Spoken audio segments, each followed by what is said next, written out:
Greetings, YouTube lovers. Going to do a quick video update. After my last video, I talked about meeting this girl on a social website / dating website, and we had a lot of things in common, and it was great communicating with her. She was a writer, I was a writer, she wrote poetry.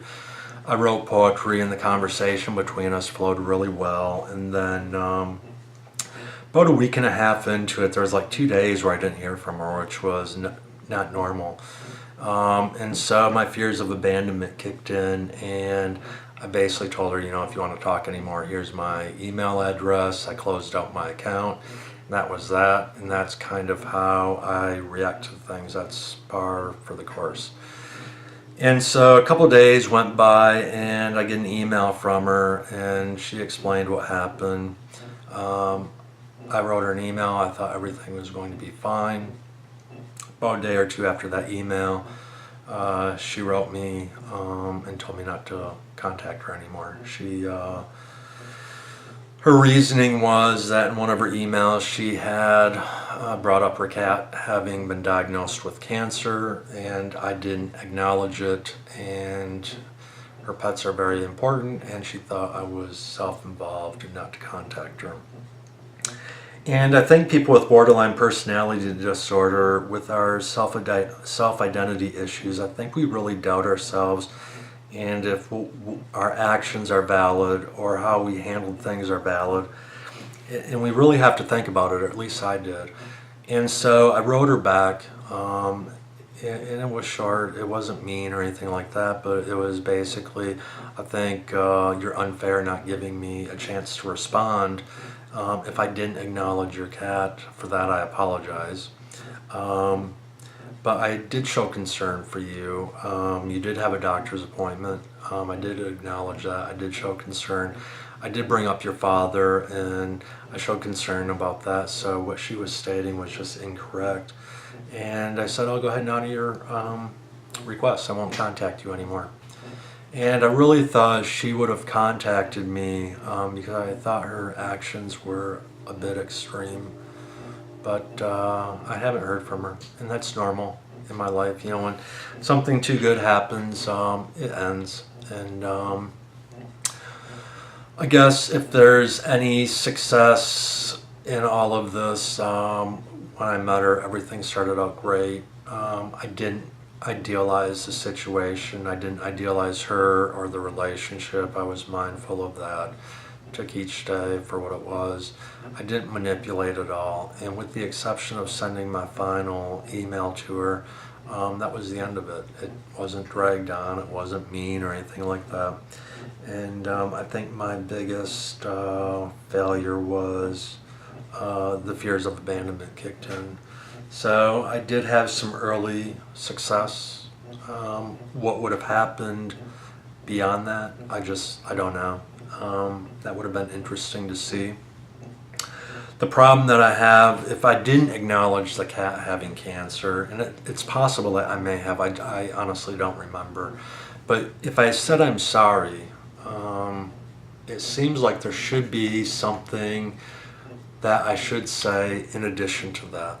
And I just don't know what I should say in addition to that. And even if I did know, they would basically be words to me, and without really any emotion behind it. I do have empathy. It's just not as much as what other people have. It doesn't make me a bad person, but if I would have said something beyond that, I would have felt like I'm lying to the person, and I don't want to be doing that. And so in the previous video, there's a person that asked a couple questions. I think her name was Denise Richardson. I wrote like a great big long reply, and she basically stated something about my lack of empathy. And so, do I have a lower empathy level than most people? Yeah, I do. Does that make me a bad person? I don't think so. But she also asked, did I disclose that I had borderline personality disorder, and did I bring it up with her? The website was for people with mental illness, and so when you create your profile, there was places where you could check everything that applies. So I did check personality disorder. There was no breakdown as to what personality disorder I have. And the way our conversations flowed, it just didn't come up. When we there was a initial, we just clicked from the very beginning. And when we wrote to one another, it wasn't a couple sentences or a paragraph, it was usually several paragraphs. So it's completely possible that I forgot to acknowledge your cat. And so it just didn't come up.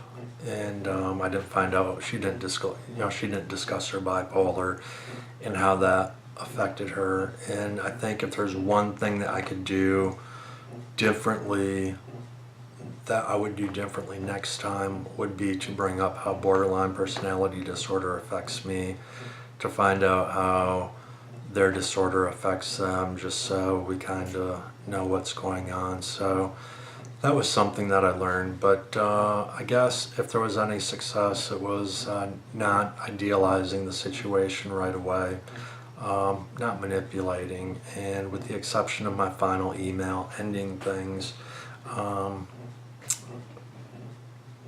she wanted to end things. My biggest failure would have been the fears of abandonment were so strong.